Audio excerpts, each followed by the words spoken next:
5, 4, 3, 2, 1.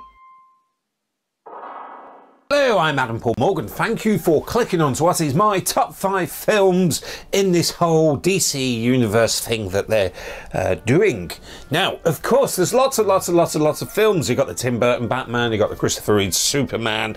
Brilliant films, not necessarily Superman 4. And, of course, we're not including the Val Kilmer and George Clooney attempts at Batman, the Joel Schumacher films. No. Because if I was doing the list of all these, those would be at the bottom. No, I'm talking about this latest sort of DC cinematic universe that is going on with all the latest films, and the Justice League, which has recently been released, being the latest of the film in this universe of DC Comics, as it were. So I'm just going to run through my top 5, as there now is 5 films that I know of, films that are out there. This also isn't including those brilliant DC animated films, which are absolutely superb. I'm just concentrating on the sort of live action films at the moment. So here we go with my top 5 DC live action cinematic, you know what I mean. 5. Suicide Squad. Why is it my number 5? Because it is rubbish. I don't care what anyone says, the film is rubbish. You got Will Smith being Will Smith. You have a Joker that's just not quite as good as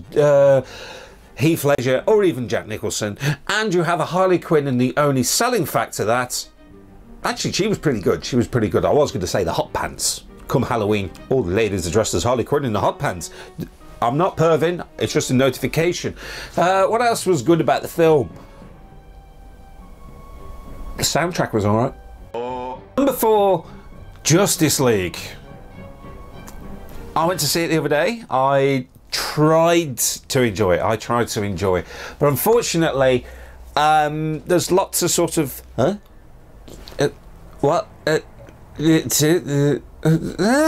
I don't remember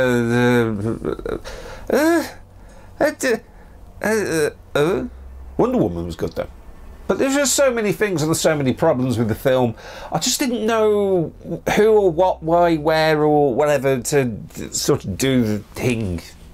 It's better than Suicide Squad. 3. Man of Steel, number 3. Now, I didn't really enjoy this film, to be honest with you. I was just hoping for that sort of hero thing, and there is a thing that sums Man of Steel up in one, and that's the how it should have ended, where Batman turns around to Superman, if you've ever watched it, and basically said, didn't move me or moved or something like that. It was true, it wasn't really moving like, say, The Dark Knight was, or The Dark Knight Rises was, compared to sort of Superman, thinking, yeah, it's Christopher Nolan, Superman going into it. But I remember at the time I had a choice to go to see Iron Man 3, it was around about my birthday, and the wife wanted to say, you got a choice between Iron Man 3 or Man of Steel. I still made the right choice with Man of Steel. 2. Now, if I say this film, you're going to guess what number 1 is. So, number 2, Batman vs Superman, Dawn of Justice.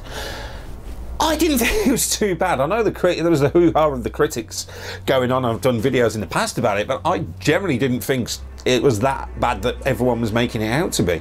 I know a few people who I used to work with. Fake Dave knows him as well, for those who know Fake Dave. This is a guy, it's one of those people, this is a person, now if he says a film is good, it's probably bad, and if he said it's bad, it's probably good. This particular lying person. So he's one of those type of people. Same with the Justice League as well. I recently spoke to someone about the Justice League, and he said it was one of the best films ever made. Say no more. But moving on to my number 1, which you could probably guess, because there's only 5. 1. Number 1, you guessed it, Wonder Woman. Why? Because I was going to say Batman then, but no, because it was Wonder Woman. It was superb. I thought it was brilliantly directed. My wife watched it and she went, yeah, it's all right, which means it's a fantastic film. Now, obviously, compared to sort of all the other comic book films that have been knocked out left, right and centre, this one was different, and I didn't expect it at all.